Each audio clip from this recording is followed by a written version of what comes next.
government approved, the Council of Ministers had approved the taxation plan and gave the Minister of Finance then, I'm talking now about the Romeo Marlin government, gave the Finance Minister then, Minister Heerlings, the authority to continue with the tax plan and get the contract finalized. That happened. They were working on the contract and the government fell. And there are two dates that are critical.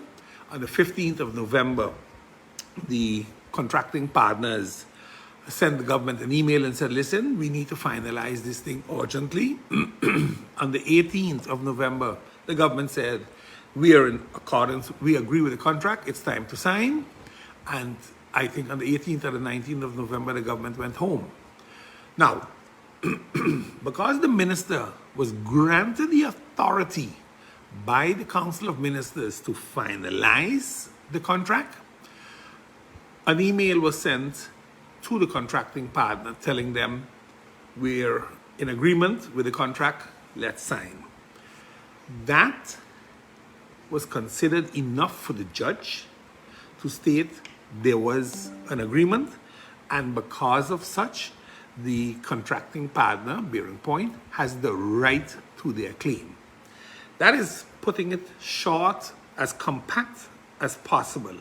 But this verdict then also has some more implications, because you must understand, if the Council of Ministers had approved something and a letter or an email suffices for a claim, then you open the door that if there was no contract and a government changes, that somebody can then claim losses because they didn't receive the contract. While continuation of government is factual, then how do you put this now, for example, in light with the Myers land giveaway and the Duran taking it back and say, yeah, but they didn't have this and they didn't have that. And a judge now says, no. The government gave the green light. And when it comes to land, the minister gives the green light. So you see what kind of Pandora's box was opened with such a verdict, with a simple something. Government needs to look carefully at how they now tread with this, because the door has been opened that might not be able to be shut just like that. But again, you have to understand what really happened. This tender that was made, by whom was it made? It was made by the tax office of St. Martin. So the tax office made a tender. Tender was executed. Bearing Point won or came out the best in this tender. They were called. They were asked to come in to have a discussion to see how we're going to move forward. So the intent for Bearing Point to do the work was clearly there. Contract was ready for signature, but like I said, government changed hands, and that's when things become murky. The new government came in and the contracts were not signed off for reasons known to them basically, but not necessarily to the public. But I am sure that they had their reasons, and if I read in between the verdict lines, pricing seems to have been also one of those factors. But remember, the judge said the reasons for the Jacobs cabinet government not to give the contract were extremely vague. That says a lot. There was no reason actually not to give the contract to Bearing Point.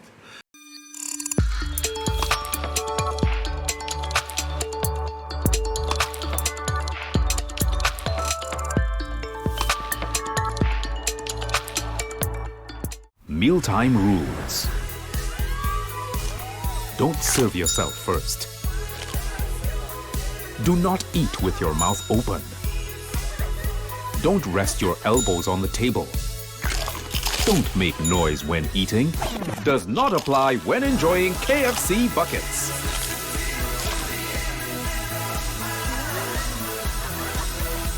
When we bucket together, we are as we really are. During the hurricane season, a potential tropical cyclone can produce rainfall that can cause flash flooding and rockfalls. Stay away from flood-prone areas during heavy rainfall, such as Jump Up Casino on Emil Plain Road in Phillipsburg, ATLH Road Roundabout, LB Scott Road from Emilio Wilson Park until Cake House Supermarket, Zaker's Gut from Petro Plus gas station until the Seventh-day Adventist Church, Welchelaken Road K Hill from Welchelaken Road Roundabout until the One Tete Loke Roundabout, Beacon Hill Road from Sunset Bar and Grill until the beginning of White Sands Road, and Rhine Road, also known as Mullet Bay Road, after Sonesto Maho Beach Hotel to the entrance of Cooper Coy from the intersection of the University Drive until the intersection of Rio Grande. For more information on how you can keep yourself and your family safe this hurricane season, visit stmartingolf.org/hurricane. This public service announcement is brought to you by the government of St. Martin.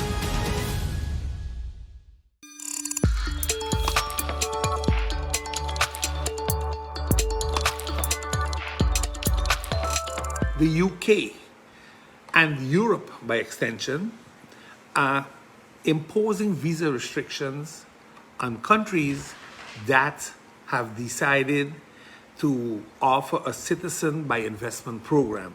Now, many countries have built their economies on this. Think on countries like Dominica, St. Lucia, St. Kitts and Nevis, Antigua. All of these countries have these programs. But the UK, I think Dominica, on the 17th of July, lost the visa privilege. Their passport is not recognized anymore, I understood, if I read it correctly, in the UK, and that would mean that it will affect the schending visa that they had for the rest of Europe. Now, why is this happening? The primary reason is crime. A lot of criminals have bought into these programs, the citizenship by investment, and because the controls are not strong or deep enough, too many criminals are walking around freely. Let me put it different, moving around freely through Europe and the UK because of these programs of these islands. Seeing all these islands are former British colonies, they were granted and protected actually when the UK was still part and parcel of Europe. That has changed now with Brexit. That changed, and I think the pressure started to become significant. But Europe, England also realized what was happening, and they have now put the foot on the brakes. What this means for these countries moving forward is yet to be seen. What it means for all the people that have such a passport, and those passports don't hold the power or the freedom they used to have with travel. What that means will yet to be seen, but I want to believe it's going to affect all of the countries significantly, and it will have a downturn on investments in the Caribbean countries moving forward.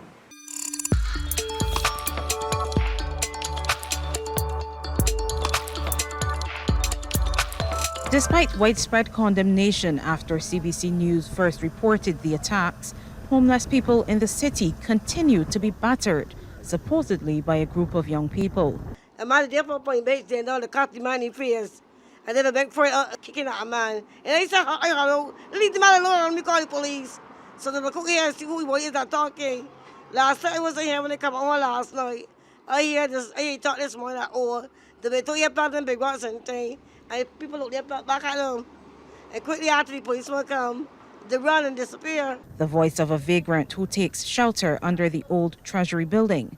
The attacks, which have left several around the city bloodied, are causing them to fear for their lives. You gotta be scared for your life, because if you're here like now, you try to shot you, or you're gonna be bombing up all the time, because you don't know if they're coming to pelt at you, if they're coming to hit you a piece of world and kill you or cripple you. So most, all of the homeless ain't like frightened.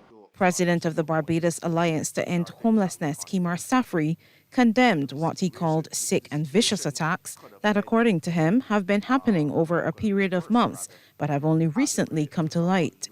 He says while some see harming the homeless as a joke or a way to score points with friends, the attacks have left some seriously injured. One of our elderly gentlemen around the age of 82 would have been struck in the head, directly on top of the head, by an object which he suffered memory loss from.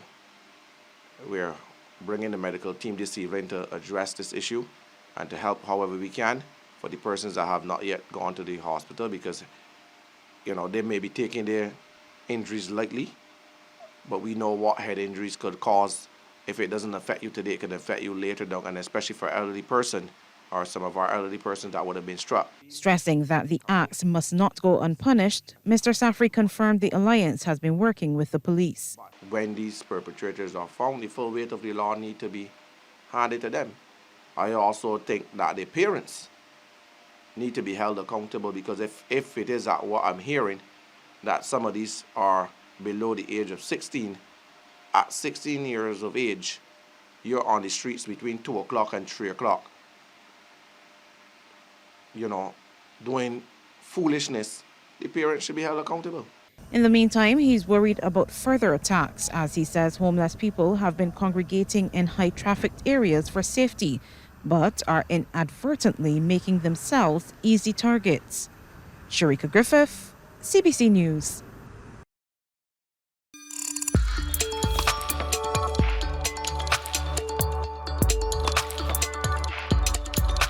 The urgent investigation into the massive explosion caught on camera, ripping through a street in central Johannesburg during rush hour, killing at least one person and leaving dozens injured. Lama Hassan has the latest. Good morning, Lama. Yeah, good morning to you, DeMarco. Well, this incredible security video captures the exact moment the explosion rips apart one of the busiest roads in downtown Johannesburg, tossing cars and several minibuses into the air. And then the frightening moments after the explosion, you can see people frantically running away, trying to escape. The blast killing one person and injuring more than 48 others. Some were rushed to the hospital for their injuries. Emergency teams on the scene rescuing some commuters who were trapped in their cars, warning people to stay away, fearing there would be a second explosion. Now, the extent of the damage spanning 5 blocks and at least 6 roads with cracks running down them. Authorities launching an urgent investigation, and at this point, it's unclear what caused the blast. One theory points to an underground gas line, but the local gas company says there were no significant leaks. Authorities say that the next 72 hours are critical. The area remains sealed off, with emergency medical services and firefighters on standby as they try to conclude their investigation. Eva.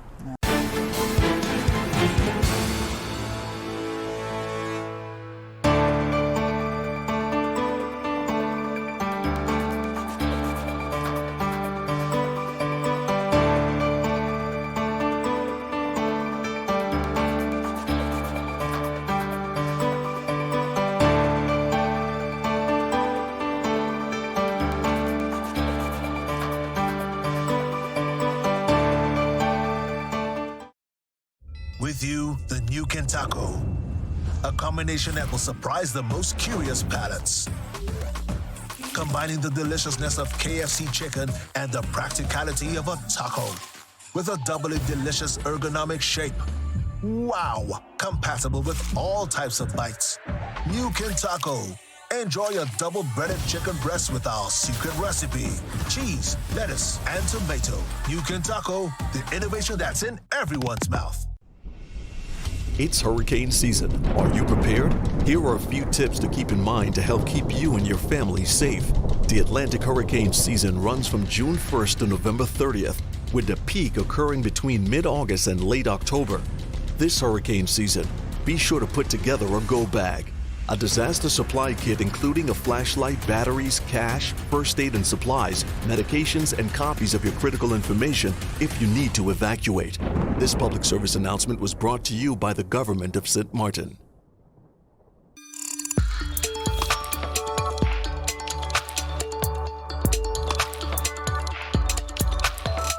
We have a shocking scene from an Idaho courtroom at the sentencing of Lori Vaile Daybell, the mother convicted of killing her children Tylee Ryan and Joshua J.J. Vaile. She was ordered yesterday to spend the rest of her life in prison without the possibility of parole. Before that, Vaile Daybell addressed the court with the disturbing claims, including that she was in communication with her victims in the afterlife. She was convicted in May of killing 16-year-old Tylee and 7-year-old JJ and conspiring to kill Tammy Daybell, her husband's first wife. Jonathan Vigliotti is at the Women's Detention Center in Rexburg, Idaho. Jonathan, good morning.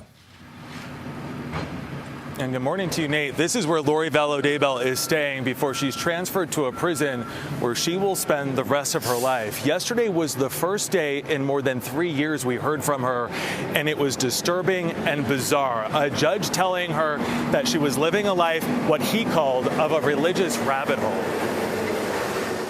Jesus Christ knows that no one was murdered in this case. In the final moments before her sentencing, Lori Vaile Daybell denied responsibility for the murders of Tylee Ryan, JJ Vaile, and Tammy Daybell. Accidental deaths happen. Suicides happen. Fatal side effects from medications happen. The 50-year-old claimed to have gained access to the spirit world after a near-death experience while giving birth. I know for a fact that my children are happy and busy in the spirit world because of my communications with my friend Tammy Daybell. I know that she is also very happy. Judge Stephen Boyce handed down 2 consecutive life sentences for the murders of her 2 children and 3 consecutive life sentences for the conspiracy to commit murder of her children and Tammy Daybell. The most unimaginable type of murder is to have a mother murdering her own children, and that's exactly what you did. The judge heard impact statements from family members of all 3 victims. Vaile Daybell's oldest son, Kobe Ryan, told the court in a statement that his mother's actions will affect the entire family for generations. Tylee will never have an opportunity to become a mother, wife, or have the career she was destined to have. JJ will never be able to grow and spread his light with this world. Tammy Daybell's sister read a statement on behalf of herself and their father. As I leave this courtroom today, I choose to never think of you again. This is the closest thing we can get to satisfaction. Outside the courtroom, JJ's grandparents said they're hoping for similar results in the remaining trials connected to the crimes. We got to finish this. We cannot stop. And of all of the things Lori Vaile Daybell did say in court, not once did she say she was sorry. Meanwhile, her husband, Chad Daybell, faces identical charges. He will appear for trial early next year. He has pleaded not guilty, but if found guilty, he could be sentenced to death, Gail. Jonathan, a heartbreaking story on so many levels. I think the judge got it right when he said one of the worst crimes is a mother murdering her own children. It's just very tough to process. Thank you very much.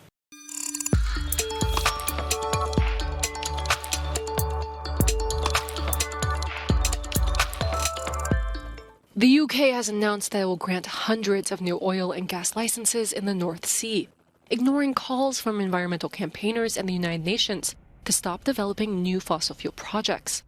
The country's Prime Minister Rishi Sunak justified the move by saying the UK will still need fossil fuels even after it reaches its net zero target, and that it's better to rely on domestic production of oil and natural gas rather than relying on other countries. He further justified the move on Twitter by pointing to the global consequences of Russia's war in Ukraine on the energy sector. The new plan also includes a pledge to invest £20 billion in carbon capture and storage projects, as Sunak maintains his country is still committed to its energy goals. The UK has pledged to reduce its net carbon emissions by 68% by the end of the decade and to reach net zero by 2050. But the government's climate advisors say the pace of the country's progress is worryingly slow. Blaine, I know that there's a lot of concern about security, what might happen if an indictment were to come down from Fani Willis. What are we expecting to hear from the local sheriff today? Well, it's a similar waiting game down here in Georgia, Chris, in that, we know that we're inside that 3-week period where it's very likely we'll receive her charging decisions. But we know that this investigation has been going on for quite some time now, 2.5 years. And almost the entirety of that time, there have been a number of threats that have come into Fulton County. Fani Willis has spoken about it in the past. And so we are going to ask the sheriff about those threats, what they're doing to mitigate them, what sort of intelligence they're getting as they prepare for potential indictments in this case. It also comes at a time when just over the weekend, Fani Willis kind of sent another warning to county officials, asking them, reminding them that they need to stay vigilant as we kind of get into this very closely watched time.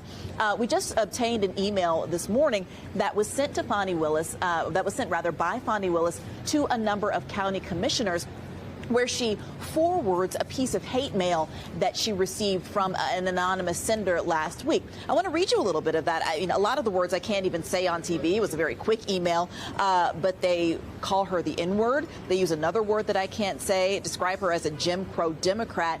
And what's really striking is that she writes in her email to commissioners, this is not unique. It's not very unique. In fact, it's pretty typical and what I've come to expect. So when you kind of look at that in the context of what is likely going to happen here in Fulton County over the next few weeks, we know that security is heightened. We know that we've seen the orange barricades around the courtroom, and that's likely only going to increase as the days get closer, Chris. Thank you so much for that, Blaine. I've read that email. It's disgusting.